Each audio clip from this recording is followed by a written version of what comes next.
Hi guys, my name is Mika and today I'm going to share with you 8 perspectives or things that you can do that will lead to living a happier life. So I feel like I've had a lot of life experiences, but I still have a long way to go and a lot of things to learn, and I am far from perfect.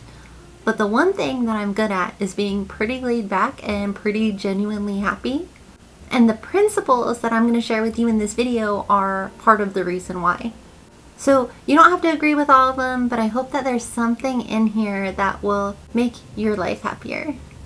And they are in no particular order, but starting with the first one, pay attention to your environmental surroundings, and if you can, cultivate them. This is an absolute favorite topic of mine. So I own a small professional organizing business, and I'm also writing a book series about how to have good vibes in your home. And that's a lot of what this channel is about, because I think that the influence of our immediate environment is very powerful. I think that the energy or the atmosphere of an environment influences our own energy fields and can have like a butterfly effect on each of our lives. So in other words, I think that how we feel can change depending on our environment. And if you use your home as an ally of sorts, you can help motivate yourself to live your best life. So just to give an example of this, picture yourself for a moment and picture yourself in a spa. So you're in a comfortable robe, it's relaxing and tranquil, there's dim lights and the sound of a waterfall or water trickling. There's beautiful tiles, some lush plants. Maybe there's other people nearby with their eyes closed, also enjoying the ambiance. Even just imagining that environment can be relaxing, not to mention being in it. Now, let's imagine a different environment. Imagine yourself in a cluttered home, and there's dishes in the sink and not much surface space on any of the table surfaces, and you're walking over piles of things that are on the floor, trying to make your way to a couch so that you can find a place to sit. Like in this kind of space, perhaps there might be some curious but distracting and frenetic energy. Now, lastly, imagine yourself in the doctor's office, in a patient room, waiting for an examination. Not all, but many of these rooms have a cold, sterile, bare feeling. It's not a place you necessarily might want to linger or daydream like you would at the spa. So in terms of our immediate environment, I'm going to refer to our homes now because it's usually a place where we spend a lot of time. We each get a small space in this big world, whether it be an entire house or half of a room, but our homes should never be places that are stress-inducing. They should be places where we can be ourselves and where we can function optimally. I think that homes should be authentic to us and reflect who we are, because it makes it a place where we can be ourselves and be heard and accepted. I also think it's optimal if our homes nourish us and support us in the way that we want to live. And it's up to us to mold our spaces into that. But to pay attention to your environmental surroundings of where you spend a lot of time. Like, I'm writing that book on decluttering right now, so clutter, for instance, can be very inhibiting and distracting. Some people don't mind it, while other people find it really bothersome. So if you find clutter is bothering you, declutter and put in mindful habits in place where you try to only bring in what's truly useful to you and what you really love. And if you find that clutter is taking up a lot of your time, clear it, so that you can now free up time and space to dedicate to things that are more of a priority in your life. Now, if you like to read, have a comfortable area in your home to read. And if you work from home, have a comfortable chair and table and space where you can focus and get things done. And if you enjoy cooking, have a functional kitchen with tools that are useful and an ambiance that makes you happy. I think that if you can mold your personal and immediate environment to support your life and goals, it's somewhere that you spend a lot of time, so it could really have an influence on your life and change your experience of your everyday. Second is, do not compare yourself to others. So you have no idea what someone else's journey is all about. It's comparing apples to oranges. There will always be somebody more attractive than you. There will always be someone less attractive than you. For each person that's funnier than you, you will be funnier than someone else. We were all given particular traits that equal exactly who we are, and there will never be a combination of the traits that make up the exact person that you are. You're a gift, and your life is a gift. Now, the other reason that it's a ways to compare our life to another's is because you only, in fact, completely know about your own life. You don't know what's actually happening in other people's lives. You don't know how they feel, what they've suffered or sacrificed, what decisions they've made to get to where they are. You don't know what's going on behind closed doors. And very often, honestly, it's not our place to know what's going on behind closed doors. You might, for instance, see someone beautiful on Instagram, but they might actually be really self-conscious in real life. And they might be using a filter or wearing a lot of makeup or both. And that's definitely not always the case, but that could happen. You could also see someone with a nice car and a nice house, but they might be very much in debt and in stress about this. On the other hand, they might not be. They might have had to put in a ton of work to get where they are, and they might be living a really good life. But there's a lot of sacrifice and years that we didn't see. So there's this really great quote by Seneca, and it is, "Luck is what happens when preparation meets opportunity." So most of the time, even though we don't see the hard work and the toil, and it might seem like luck just came together for someone, sometimes that might be the case, but more often than not, there's a lot of hard work and sacrifice that we don't see. So surfing is a sport that's close to my heart. Like, I've spent thousands of evenings out on the ocean water, and I've surfed in over 15 different countries, and for a good portion of my 20s, most of my free time revolved around it. It's just like my favorite sport.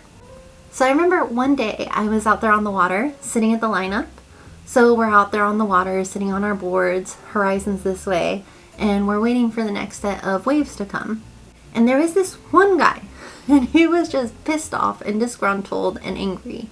And long story short, he was comparing himself to the people around him in the water. Somebody, I think it was me, asked him how long he'd been surfing for. And I remember he said it was his 5th time. So another friend told him, "Do you realize that anyone who is good out here has probably spent thousands of hours out here that you don't see?"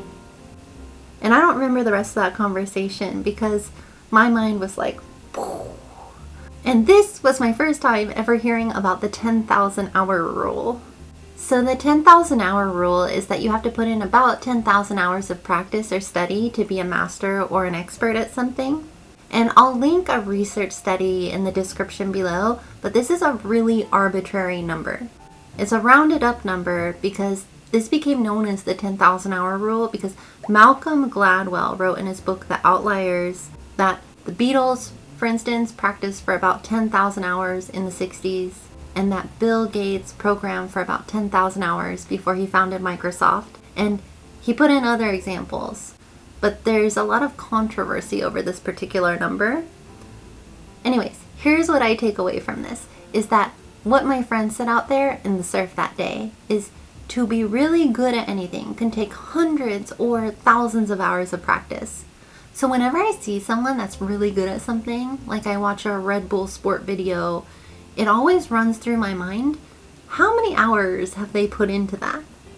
So we can look to others and compare ourselves and waste our time, or we can be grateful for who we are. And if we for some reason lack a sense of self-worth or are displeased with who we are, we can always put in the work to become a better version of yourself.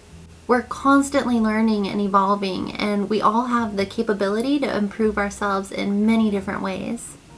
So if you ever find yourself taking the time to compare yourself to someone else, take that time and effort and energy to figure out what about yourself that you can improve. Like, do you have an interest in dancing? Learn how to dance and hone that skill. Are you compassionate? Volunteer and contribute for 3 hours per week somewhere where you can put that skill to use and feel good. Like each and every one of us has good qualities. So I think it's really important to accept yourself as you are.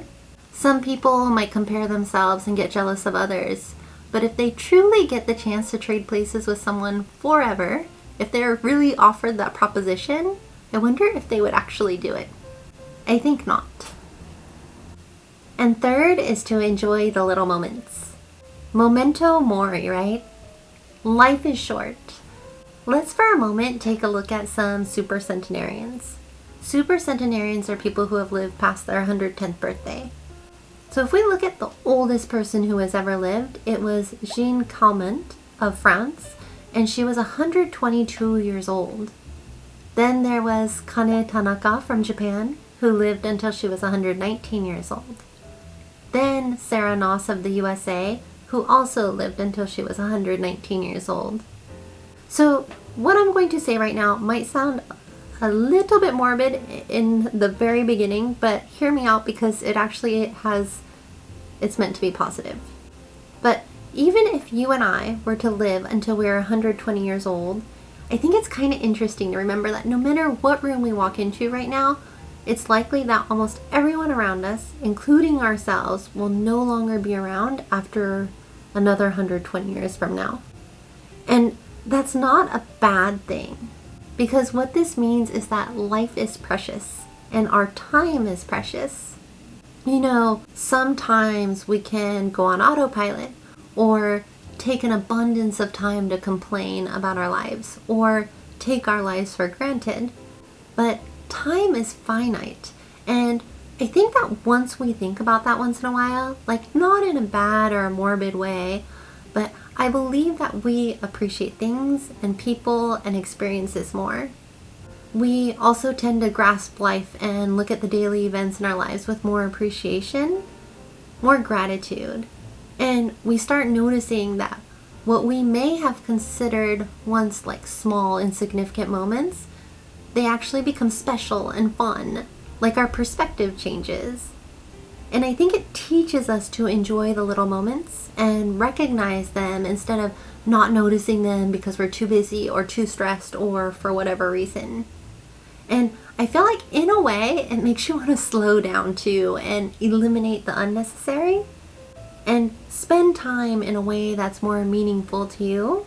Because if you had a lot of time and you take on a lot of things and fill your schedule to the brim, and then you think, next year I'll be mindful, next year I'll slow down, next year I'll enjoy those little moments. If you have a lot of time to play with, then that's no big deal.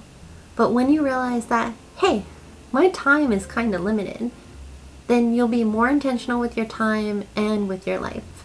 And you'll enjoy the journey, both the big and the small, and everything in between.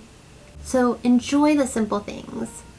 A kind note from someone, a smile from a stranger, sharing laughter with a friend, the sunrise, the sunset, walking on green grass, the rain against the window pane, a hot cup of tea or coffee, drinking fresh water, a cozy and comfortable home, a good movie, a good book.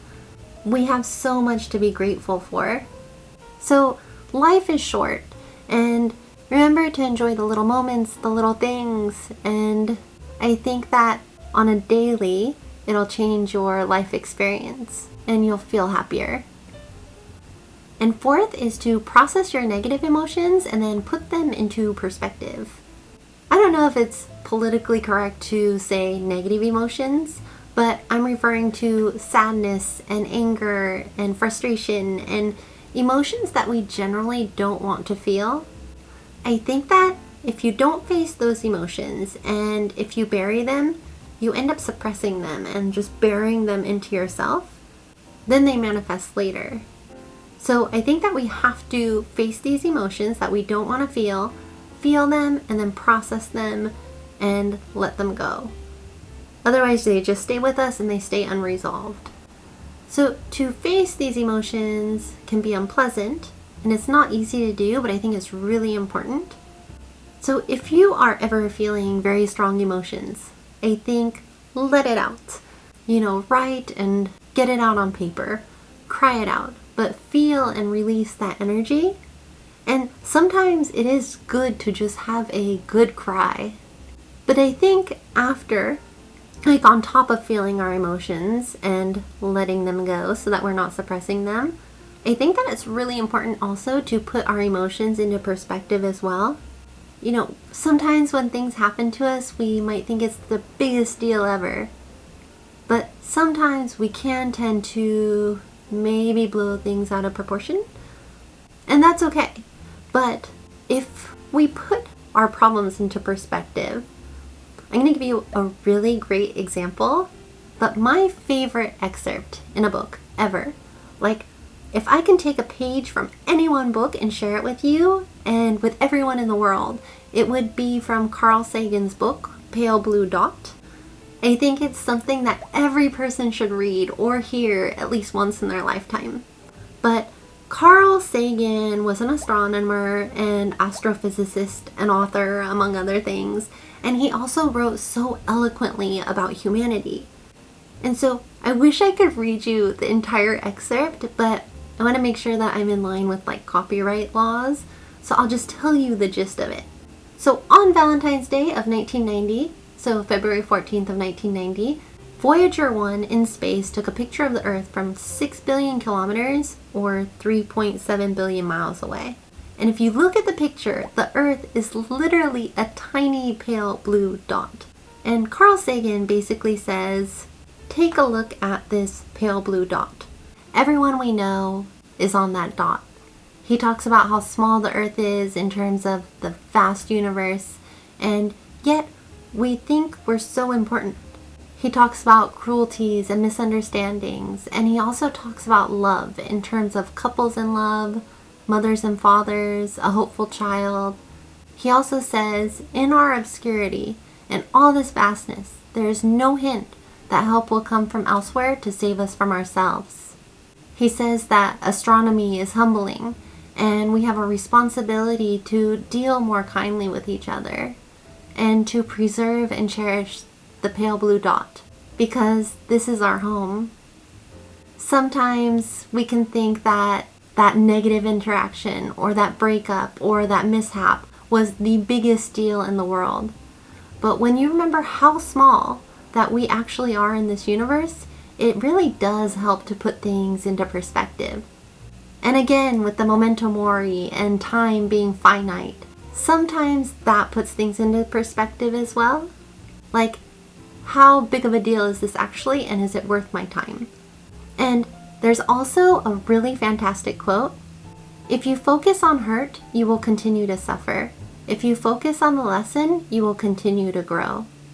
I choose to think that way, that if something happens, usually there's a lesson to be learned. Something that we need to learn in order to get to where we want to be or to reach our higher potential. And I also think that if we ignore the lesson, the situation keeps on repeating itself. But if we learn the lesson, it goes away. And sometimes we think we know it all and life doesn't go our way, but sometimes it teaches us things and we won't know why until later. And fifth is to smile. When I was young, I was about a preteen. There was the aftermath of an earthquake that I witnessed, and the earthquake was a 7.2, and there was rubble and dust and rescue efforts going on all around me. And I remember there was this man, and he looked so sad, he looked defeated, completely defeated. And I smiled at him, and I was so young, I don't remember if it was sympathetic or encouraging or grateful. And I remember the expression on his face. It slowly changed to like one of hope, maybe? And it was this very simple human interaction, but it stayed with me. That was a moment in my life that I think about often, and it's going to stay with me for the rest of my life. But a smile, it's this very basic human interaction that's meaningful, it's free to give, and it can make a difference. I think we should always treat someone kindly because you never know what someone is going through. And in fact, there's this quote by Wendy Mass, and It's be kind, for everyone you meet is fighting a battle that you know nothing about. So, back to the smile, but there are 7 universal expressions that are recognized throughout the world. They are anger, surprise, happiness, fear, disgust, and sadness. However, the most universally recognized facial expression is smiling. So apparently, facial expressions of a genuine smile can make you happier or improve your mood. The brain links the facial action to the emotion. So the brain basically activates the pathways that lead to that emotion. And it also releases endorphins and serotonin. And it also has these side benefits of a longer lifespan, and it relieves stress. Although it probably leads to a longer lifespan because it relieves stress. So if you're feeling in a mood, smile to yourself for a minute and you might feel a little bit better. And if you incorporate smiling often, you might not only make yourself happy, but also the people around you happier as well. And the 6th thing is to be a good person whether or not anyone's watching. There's this great quote by Marcus Aurelius that says, "Waste no more time arguing what a good man should be one." So sure, say it, talk about it if you think that's good, but don't just talk the talk, walk the walk. The most important part is leading by example. I believe that if you do this, you make the world a better place in the smallest of ways, and you also end up with better company surrounding you. Like attracts like, whether we want to see it or not. And I believe that if you have a strong character and you are a good person with integrity, you will eventually find yourself surrounded by other people who also have a strong character and are good people with integrity. And the 7th thing is to be kind to yourself. You are the only person that you spend 100% of your time with, and how you talk to yourself matters. So sometimes we can be really hard on ourselves and we can take ourselves for granted and criticize ourselves for the dumbest little things. But it's important to treat yourself with the same respect and compassion that you would treat your friends, family, and strangers with. Like if you think about it, why would you treat friends, family, and strangers with a certain respect and kindness, but then be harsh on ourselves? I guess it's because when we talk to ourselves, we're not speaking out loud. So it doesn't seem to carry the same weight, but it really does. So I think it's really important to respect both yourself and the others around you. And many of us are busy, and all of us have responsibilities in one way or another. So as we take care of things that we need to get done, it's good to recognize our own achievements. If someone else that we care about gets important things accomplished or consistently gets things done in a quality way, we're generally proud of them. When we do the same, how often do we take the time to be proud of ourselves? I think that for many of us, it's like, okay, got that done, now for the next thing, now for the next thing, now for the next thing. But one way to be kind to yourself is to recognize the things that you've accomplished and give yourself a compliment or recognition for your hard work. Be proud of yourself. So in fact, a few days ago, I was at the mechanics getting an oil change, and I brought some of my papers with me to kind of go through. One of the papers was a to-do list from the start of the month, and it was this kind of long to-do list. It was kind of like a brain dump. And I remember at the beginning of this month, sitting down one morning with a cup of coffee and a blank piece of paper, and I asked myself, what could I get done this week that would make my future weeks better? So I ended up writing out this long list, and I used it as my master list for the week. And I tried really hard at it, but I didn't get everything done. And I didn't really expect to either, because it was more of an idealist list. So then actually at the mechanics, I pulled the list out and I looked over it, and everything except for 3 things were done. And then I realized I only wrote this list 2 weeks ago. And you know what I was thinking though, right before I picked up that list? In my mind, I was thinking, come on Mika, like let's pick it up girl. There is so much stuff to do. Like what is taking you so long? Like let's get this together. And I had felt like I wasn't getting enough done this month and I was putting pressure on myself. Then I was looking at this list and I'm like, wow, I've actually gotten a lot done this last couple of weeks. But why doesn't it feel like it? Then I was like, I'm going to recognize myself right now, like give myself some kudos. And so after the mechanics, I went to this restaurant I really like, and then I treated myself. And I sat there and I had 2 delicious tacos with beans and rice and some dessert. And I was like, you know what? I'm doing all right. And thank God for that piece of paper that day, because it reminded me of this perspective. And I know for the most part, I live my life by this, but I took that to be like a reminder. Like, hey, I'm taking myself for granted here and I'm being a little harsh on myself. So why don't I just thank myself? Because nobody will look out for you like you will look out for you. And it's really good to be your own advocate and your own best friend.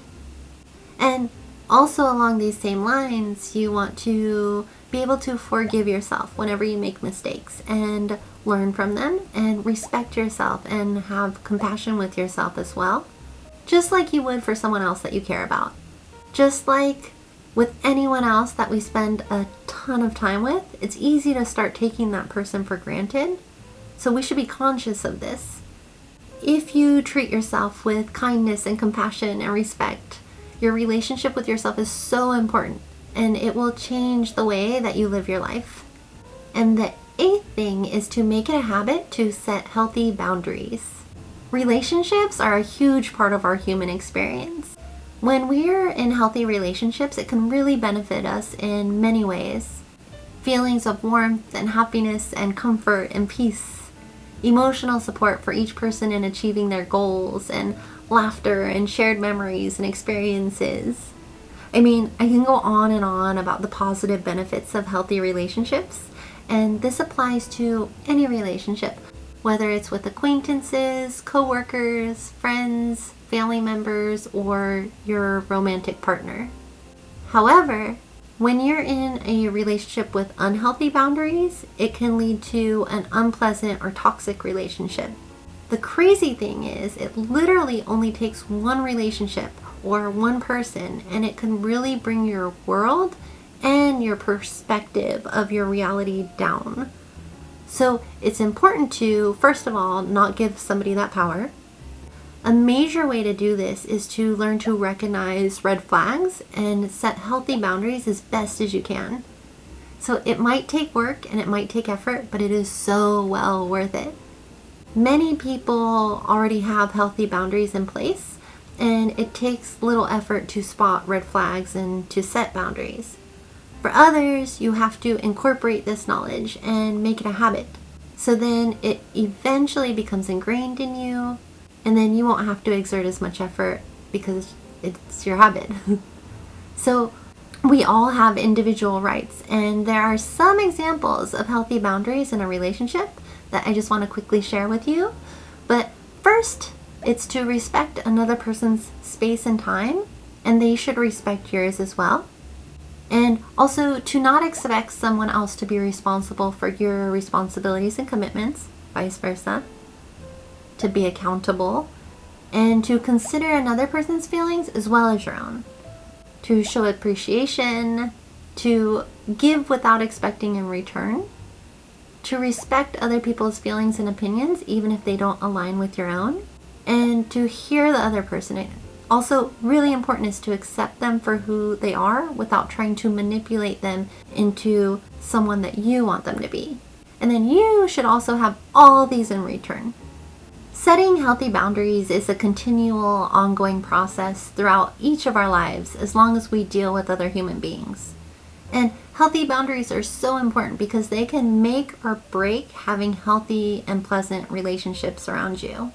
And this in turn will influence how you feel and how you experience your days, and even if it's temporary, your level of peace and happiness.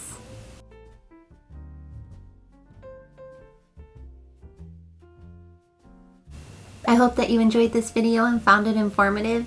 If you did, could you please hit the like button, as it helps more people to find my channel, and I'd really appreciate it. If you'd like to see more videos like this, please subscribe, and thank you so much for watching. See you in the next video.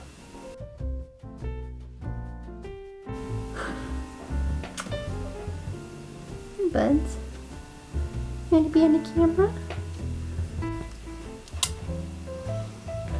Want to be on the camera?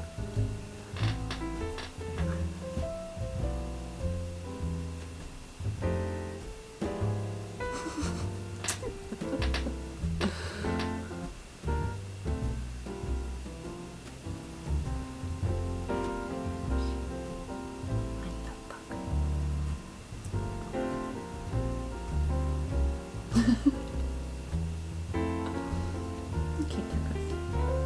You've touched enough, huh?